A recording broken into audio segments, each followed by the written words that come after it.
Hello అండి. మాకైతే విజయవాడ దర్శనం అయితే చాలా బాగా జరిగింది.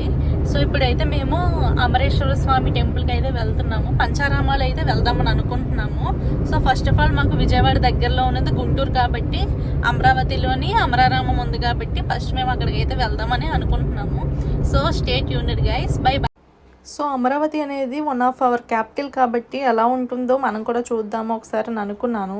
బాగానే ఉంది, కానీ వెళ్ళే రూట్లో మాత్రం చాలా గుంటలు అవన్నీ ఉన్నాయండి, చూసుకొని వెళ్ళండి. అమరేశ్వర స్వామి టెంపుల్కి అయితే వచ్చేసాము. కాకపోతే ఫస్ట్ టిఫిన్ అది చేసేసి ఇంకా బయటికి వెళ్దామని చెప్పేసి ఉన్నాము అనమాట. సో ఫైనల్లీ అమరారామం టెంపుల్కి అయితే వచ్చేసాము. ఇంకా మనము ఇక్కడ కొబ్బరికాయ అయితే తీసేసుకొని ఇంకా లోపలికి అయితే వెళ్ళిపోవడమే.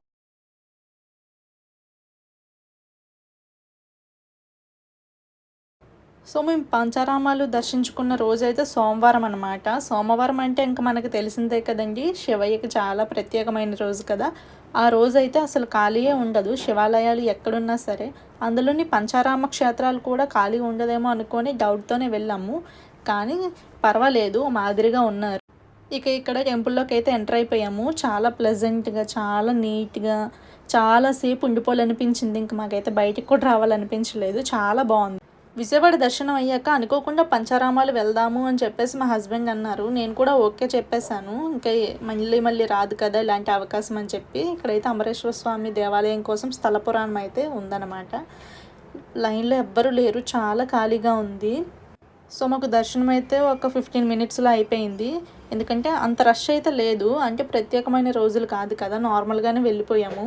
సో ఇదే కార్తీక మాసం ఇలాంటి రోజులు, శివరాత్రి టైంలో అయితే అస్సలు ఖాళీ ఉండదు, మనం వెళ్ళలేము కూడా. మా హస్బెండ్ అయితే పంచారామాలన్నీ కూడా ఒక్క రోజులోనే దర్శించుకోవాలని అనుకుంటున్నారు. అవుతుందా లేదా అని చెప్పి డౌట్గా కూడా ఉంది.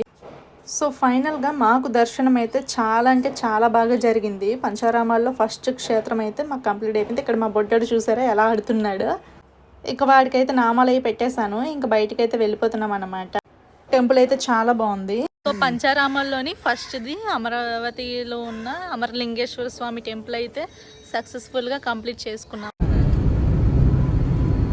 మనం అయితే ఇప్పుడు భీమవరం వెళ్తున్నాము సోమేశ్వర స్వామి టెంపుల్కి. ఒక 20 km ఉందన్నమాట ఇంకా వెళ్ళడానికి. అది మ్యాక్సిమం మనము 12:30 లోపు వెళ్తేనే మనకి దర్శనం అనేది దొరుకుతుంది, లేదంటే మళ్ళీ 4 o'clock. అందుకనే కాస్త స్పీడ్గా అయితే తీసుకెళ్తున్నారు మా హస్బెండ్.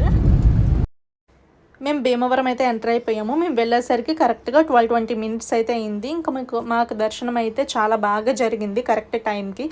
ఈ గుడి చంద్రప్రతిష్ఠ శివలింగం కావడం వల్ల పౌర్ణమి రోజు తెలుపుగాను, అలాగే అమావాస్య రోజు బూడిద రంగులోకి మారడం మనం చూస్తూ ఉంటాము. ఇలా మారుతున్నప్పుడు మనకి దర్శనం చేసుకోవడం చాలా భాగ్యమనే అనుకోవాలి. ఇక్కడ స్థల పురాణం కూడా ఇదే భీమవరంలోని మాకు సోమేశ్వర స్వామి టెంపుల్లోని దర్శనం అయితే చాలా బాగా జరిగింది. ఇంకా అక్కడే ప్రసాదం అది కూడా, భోజనాలు అన్నీ కూడా అక్కడే చేసేసి ఇంకా నెక్స్ట్ మన పంచారామాల్లో 3వదైన క్షీరారామంకి అయితే బయలుదేరిపోయాము. సో అక్కడికి వెళ్ళాక ఇంకా అది ఇప్పుడైతే క్లోజింగ్లో ఉంది, 4 o'clockకి ఓపెన్ అవుతుంది అన్నమాట. భీమవరం నుంచి పాలకొల్లు రావడానికి పెద్దగా టైం పట్టలేదు, కానీ అమరావతి నుంచి భీమవరం రావడానికి మాత్రం చాలా టైమే పట్టింది. ఎక్కడ టైం అయిపోతుందా అని చెప్పేసి మా హస్బెండ్ చాలా స్పీడ్గా తీసుకొచ్చి ఫైనల్గా పాలకొల్లు క్షీరారామం టెంపుల్కి అయితే వచ్చేసాము. ఇదైతే ఓపెనింగ్ 4 o'clock ఓపెన్ చేస్తారంట. మేము ఇప్పుడు టైం వచ్చేసి 2:53 అంటే 3 అయ్యింది. సో 4 o'clock వరకు ఇక్కడ వెయిట్ చేసి దర్శనం చేసుకొని ఇంకా తర్వాత ద్రాక్షారామంకి అనేది మనం బయలుదేరాలి. ఈ టైంలో నేనైతే గుడి మొత్తం చుట్టేసాను. ఒక్కొక్క గుడిలో ఒక్కొక్క ప్రత్యేకత అయితే ఉంటుంది. ఇక్కడ మనకి ధ్వజస్తంభం కూడా చూడడానికి చాలా బాగుంది. ఒక్కొక్క గోపురం అయితే చాలా బాగుంది. మేము వెళ్ళిన ప్రతి గుడిలోని కూడా నేనైతే మ్యాక్సిమం గోపురాలే చూశాను. వాటి ఆర్కిటెక్చర్ కానీ ఏదైనా సరే చాలా బాగుంది, చాలా ఫినిషింగ్ కూడా బాగుంది. ఇక్కడ స్థల పురాణాలు, ఒక్కొక్క విశిష్టత, ప్రత్యేకత ఒక్కొక్క గుడికి ఒక్కొక్కలాగా ఉంటుంది. ఇక్కడ మాకు దర్శనం అయితే 4:30కి అయితే అయ్యింది. ఇంకా మేము కంగారుగా ఇంకా ద్రాక్షారామం అయితే వెళ్ళాల్సి వస్తుంది ఇప్పుడు, ఎందుకంటే పంచారామాలు కూడా ఒక్క రోజులోనే దర్శించుకోవాలని అనుకున్నాం కాబట్టి. సో 4వదైన ద్రాక్షారామంకి అయితే వచ్చేసాము. మేము ద్రాక్షారామం చాలాసార్లు వచ్చాము, కానీ పంచారామాలు దర్శించుకుందాం అనుకున్నాం కాబట్టి అన్నిటికి తిరగాలి కదా, అందుకని చెప్పేసి దీనికి కూడా వచ్చాము. ఇంకా డైరెక్ట్గా లోపలికి అయితే వెళ్ళిపోయాము. ఇంకా ఒక గుడికే వెళ్ళామన్నమాట. దర్శించుకొని ఇంకా బయటకైతే ప్రసాదాలు పట్టుకొని వచ్చేసాము. పంచారామాల్లో 5వదైన కుమారరామం లాస్ట్గా సామర్లకోటలో ఉంటుంది. ఇక్కడికైతే ఫైనల్గా వచ్చేసాము. దీని యొక్క క్లోజింగ్ టైం వచ్చేసి 8:30 అని చెప్పేసి మాకైతే మెన్షన్ చేసేసి ఉంది. కానీ ఇక్కడ వెళ్ళేసరికి మాకు 8 అలాగ అయిపోయింది. కానీ ఇక్కడ ఓపెన్ చేసే ఉంచారు 9:30 అలా అంతవరకు కూడా.